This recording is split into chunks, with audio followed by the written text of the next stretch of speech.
Ladies and gentlemen, welcome to another exciting episode of Let's Talk on Swara Media. I'm your host, Arjun, and today we're joined by a truly inspiring guest. We are honored to welcome Mary Yin, the National CEO of APAPA. As we embark on this episode, we're eager to delve into the insightful thoughts and perspectives that Mary will share with us today. Mary has been at the forefront of leadership advocating for Asian and Pacific Islander communities, and her role as the national president of APAPA places her in a unique position to provide valuable insights and information into the challenges and opportunities that will be ahead of us in 2024.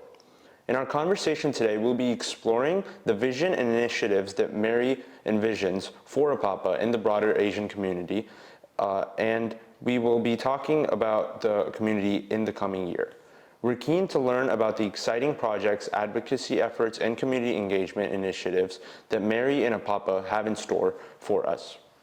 So whether you're joining us from your car, your office, or your living room, buckle up for an exciting and engaging conversation. Let's learn together and gain valuable insights from Mary Yin as we discuss what lies ahead of us for APAPA in 2024. Without further ado, please join me in extending a warm welcome to our esteemed guest, Mary Yin, the National CEO of APAPA.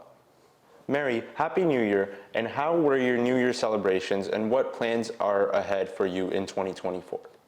Happy New Year to you, and Happy New Year to all out there on behalf of Swara Media. Very honored to be here to join all of you today.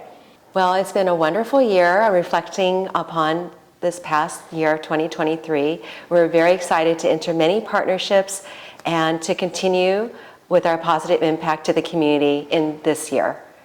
Can you elaborate more about APAPA for our viewers? Yes, APAPA was established 22 years ago in 2001 as a nonprofit local and national organization, and we have since expanded to over 10 states with 50 chapters. We are primarily in California as well as Washington, D.C. In the state of California, we have over 28 chapters, and we're volunteer driven. Growing up as the daughter of Cece, a prominent figure in the community, what values and principles did you learn from your father, and what influence did they have on you? Yes, my father, Cece, and my mother, Regina Yin, are both the founders of APAPA. Among other civic leaders and community leaders. And they really recognize that there is a great opportunity to advance our Asian communities and our diverse communities through leadership and civic engagement. And that is the mission of APAPA. And we have many second-generation leaders like myself and many chapter leaders and student interns across the country. It's really inspiring to see the impact and how much they have inspired other community leaders and students as well.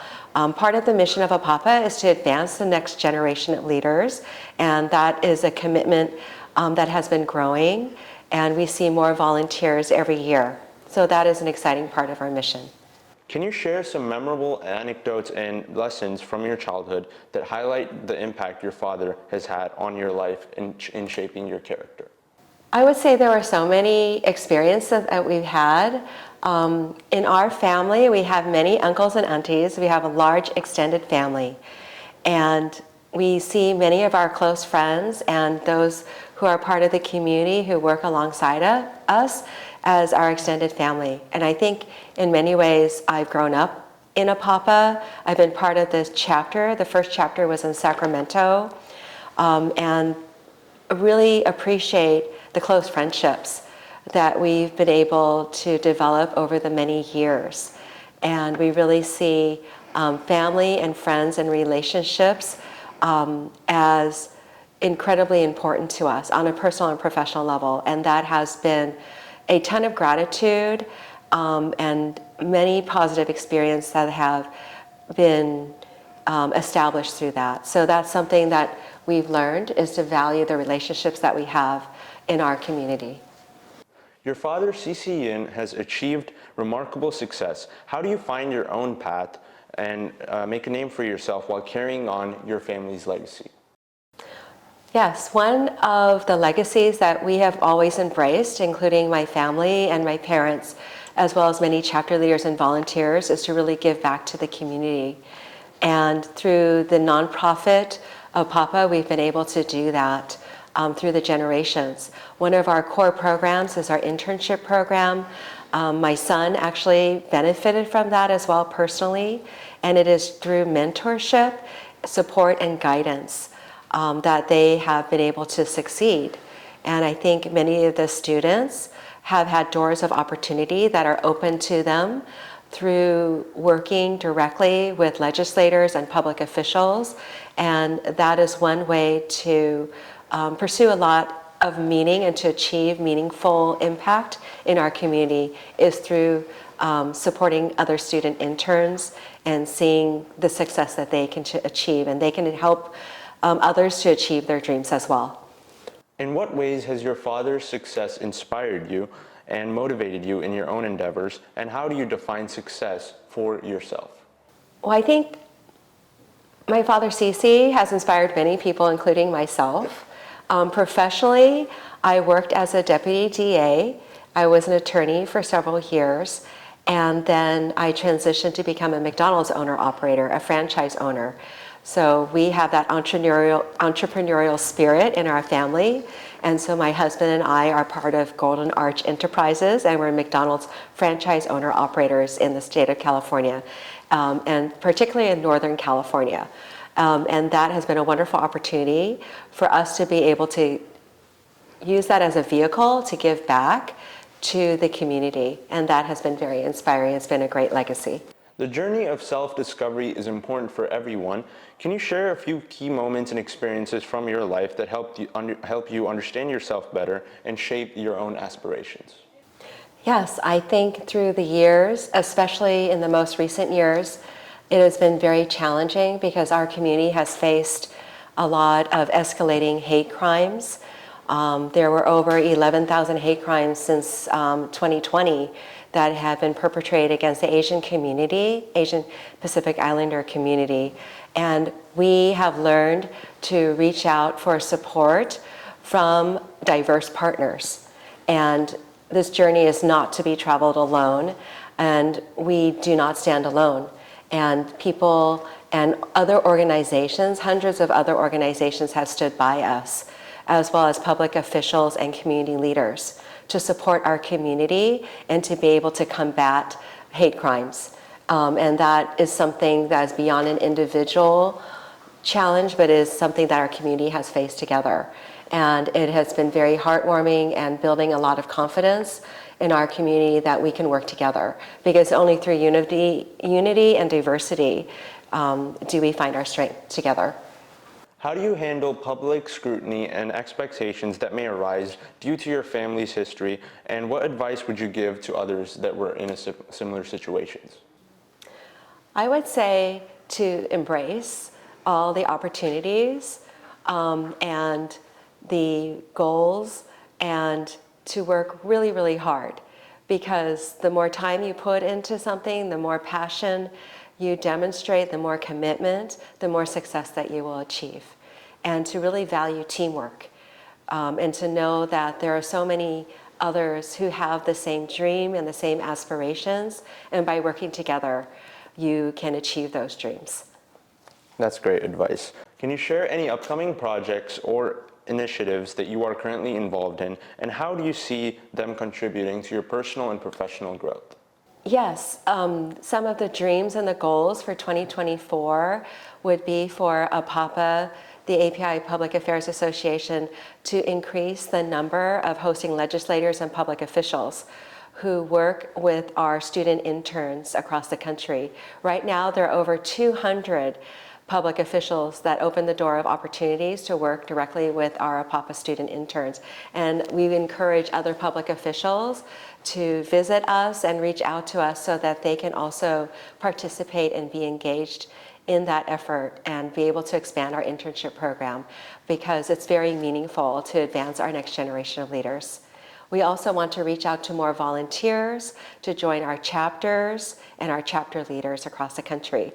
So we encourage everyone out there to become an APAPA member and also an APAPA board member to be able to volunteer and work towards the betterment of our community and to serve our community through our chapters across the country.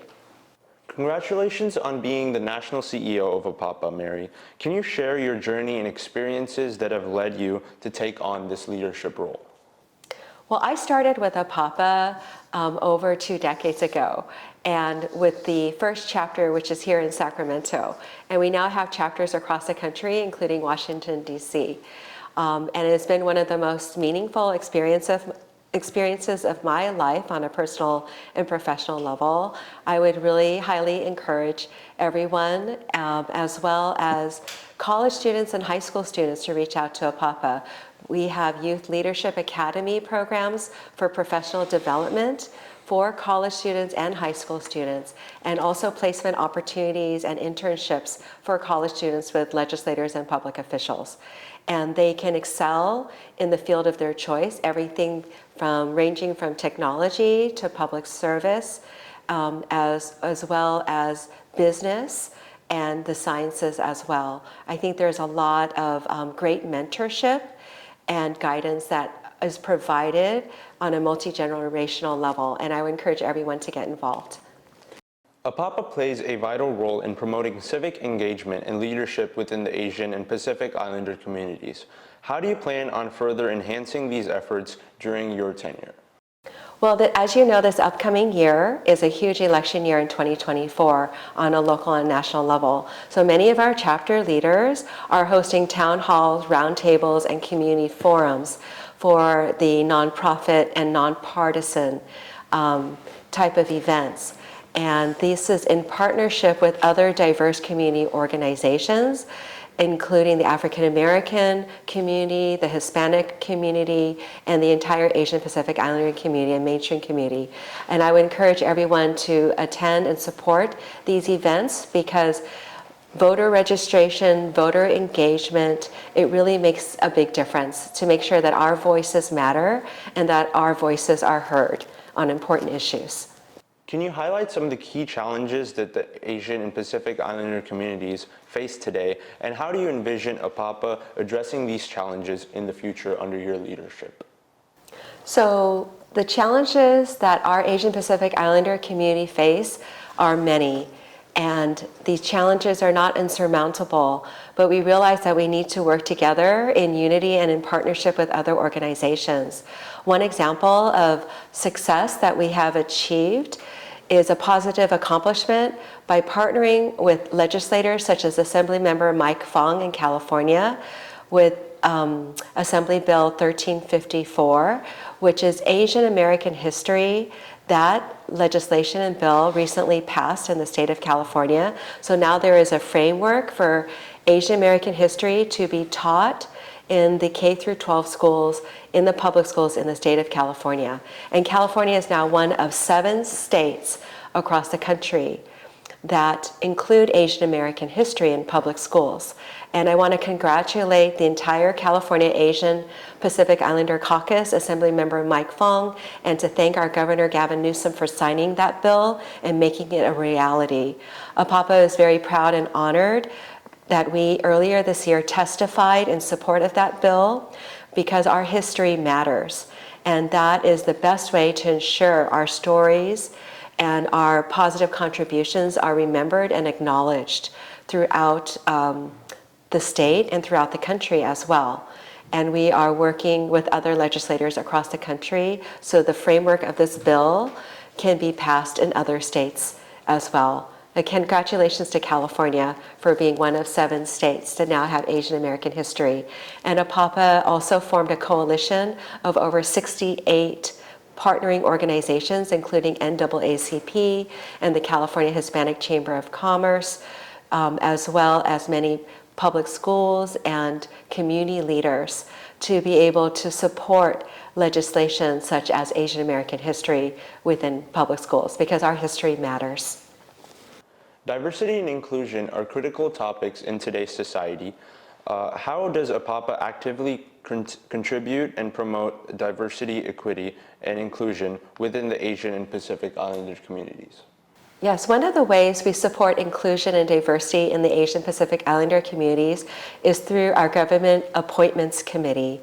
And we have volunteers who serve, who have also served as community leaders as part of that committee and have personally been appointed by the California State Governor, Governor Gavin Newsom, to high levels within the state. And these appointments vary from the water board to the medical board, as well as the Student Aid Commission. And they are highly influential positions, and we encourage Asian Pacific Islander candidates and individuals to apply. We provide them with interviewing skills as well as letters of recommendation that go directly to members of the governor's team. So we encourage everyone to visit our website and to apply for these positions. Some of them are volunteer, part-time, or full-time, and we do value diversity because in the state of California, nearly 16% of the population is Asian Pacific Islander, which means that we need more representation at the high levels of government and in representation in leadership positions as well. As the national CEO, what strategies do you employ to inspire and engage APAPA members and volunteers that are across the country? We really rely on our chapter leaders and our volunteers as well as our student interns, and we support their efforts, which have been so admirable across the country. One example of this is that our New York chapters supported Assemblymember William Colton to implement Lunar New Year as a state holiday. And that is very important because our history and our culture matter. And to make a state holiday means that resources will come to our community as well. So we want to applaud Assemblymember William Colton and our New York chapter for working very closely to make sure that New York State recognizes Lunar New Year as an official state holiday. Advocacy is a significant aspect of APAPA's mission. Can you share some of the key issues or causes that APAPA is currently advocating for and the progress made in these areas recently? So one of the areas that we alluded to earlier is how Asian American history as legislation is important across the country. And Congressmember Grace Meng is the author of a federal bill for Asian American history across the country in every state. And our chapter leaders flew to Washington, D.C. last fall to advocate for, support, and encourage other legislators to support that bill. And that is really great work that our chapter leaders are engaged in. And every year we do fly to Washington, D.C. to work on supporting legislation that empowers our Asian community.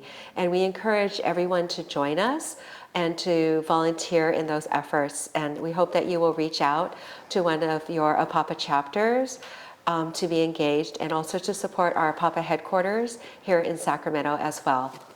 Community engagement is at the core of APAPA's mission. Can you discuss some successful community projects and events that APAPA has organized or been a part of recently? One recent event that we are really proud of is in Albany, New York. And in the New York State, there was a cultural festival in Lunar New Year, which attracted over 4,000 attendees. And there are many places across the country where Asian history, particularly in the month of May, which is Asian History Month, that it should be a celebration and culturally as well as on a level of education and awareness. And we do this in partnership with other organizations. And we are very volunteer driven. These festivals and the cultural celebrations are really a monumental effort by our chapter leaders. And it has been such a positive experience to see them achieve success. And they work very closely with the governors in those states as well. And I would encourage everyone to attend and participate and to celebrate the diversity of our states and our cities and our counties. And also to recognize the positive contributions by many Asian American role models as well. What advice do you have for individuals, particularly young leaders, who inspire to contribute to communities and maybe considering leadership roles within other organizations like APAPA? I would highly encourage college students across the country from Asian American community or any ethnic background to apply for our college internship program. It is now year-round, winter, spring, summer, and fall, and they are in-person placement and experiences through the legislators and public officials on a local, state, and national level. Some of them are placed with congressional members as well as assembly members and senators. And during the 8-week program, it is such a great learning experience for them, not just networking, but also professional development workshops. And they learn so many skill sets. It's a great stepping stone for their future careers. And I would encourage everyone to visit our website at apapa.org to consider applying and interviewing for a college internship position. California's decision to develop Asian American and Pacific Islander history lessons is a significant development. What are your thoughts on the importance of integrating history into the education curriculum? I would share that our history is our most important piece of legacy, especially between generations. This year happens to be the 80th year anniversary of the repeal of the Chinese Exclusion Act. And that is significant because we should remember that this country is for immigrants made by immigrants. And all the history, whether that be an opportunity to learn for the future and to acknowledge that opportunity where we can do things differently and to also celebrate our strengths, really, really is important. And that we remember how far we have come, because we have come so far. And our APAPA chapter leaders have been in Washington, D.C. to commemorate the repeal of the Chinese Exclusion Act. And this is significant because it is the 80th year anniversary. California's move to include Asian American and Pacific Islander history comes at a time where there's a growing awareness of the need for diversity and perspectives in education. How do you see this initiative contributing to more inclusive and accurate portrayal of the American history? Well, California is now one of 7 states that has recently passed legislation to include Asian American history across the entire curriculum, and that is K through 12, so students in kindergarten through high school and public schools. Is very significant because without teaching our history then becomes lost. And there's nothing more important than to remember how far we have come and the positive contributions of historical figures, whether they be public officials, leaders, educators, scientists, community leaders. There's so many role models who have been part of the fabric of our society, and many of them are Asian Americans, and we should celebrate them not just during Lunar New Year and May Heritage Month, but throughout the year and every day of the year, and that's why our history matters. What other states can learn from California's approach to incorporating Asian American and Pacific Islander history in their educational framework? One part of our history that is very tangible that APAPA has championed is for our chapter leaders to participate in local parades, whether they be Lunar New Year, July 4th, or the Veterans Day parades. And on a cultural level, this is very important because our message is that our history matters. And so we actually constructed a train float, which is a life-size replica of the Jupiter train from the late 1800s. The Jupiter train is a significant train and part of our history because Asian Americans built the Transcontinental Railroad in the United States, connecting our country together. And that has been lost in history. And we commemorate that with the Jupiter train float, and we participate in the San Francisco Chinese New Year parade and also other parades across the state. This is an effort from our chapter leaders, and we encourage everyone to participate in this cultural awareness that connects to our history. Lastly, can you share some personal reflections on the impact that serving as the National CEO of APAPA has had on your own growth and development as a leader? Serving as the national CEO of APAPA has been truly the honor of a lifetime because of the wonderful relationships and the people that we are meeting through the community.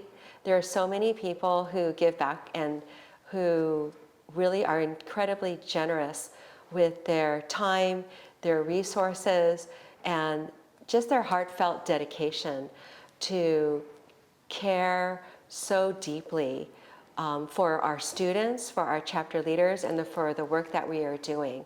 And they all truly embrace our mission to advance leadership and civic engagement through our Asian Pacific Islander communities. And they also value our partnerships. And that is something that we want to strengthen in this new year. So we want to thank everyone, and we encourage everyone to get engaged and to be involved and to reach out to your APAPA chapter and to reach out to partner with us. Thank you so much, and Happy New Year. Thank you, Mary, for all the amazing insight as the National CEO of APAPA. Thank you, Swara Media viewers, for watching this episode. Mary was a great guest to interview today, and be sure to watch our upcoming episodes for other interviews.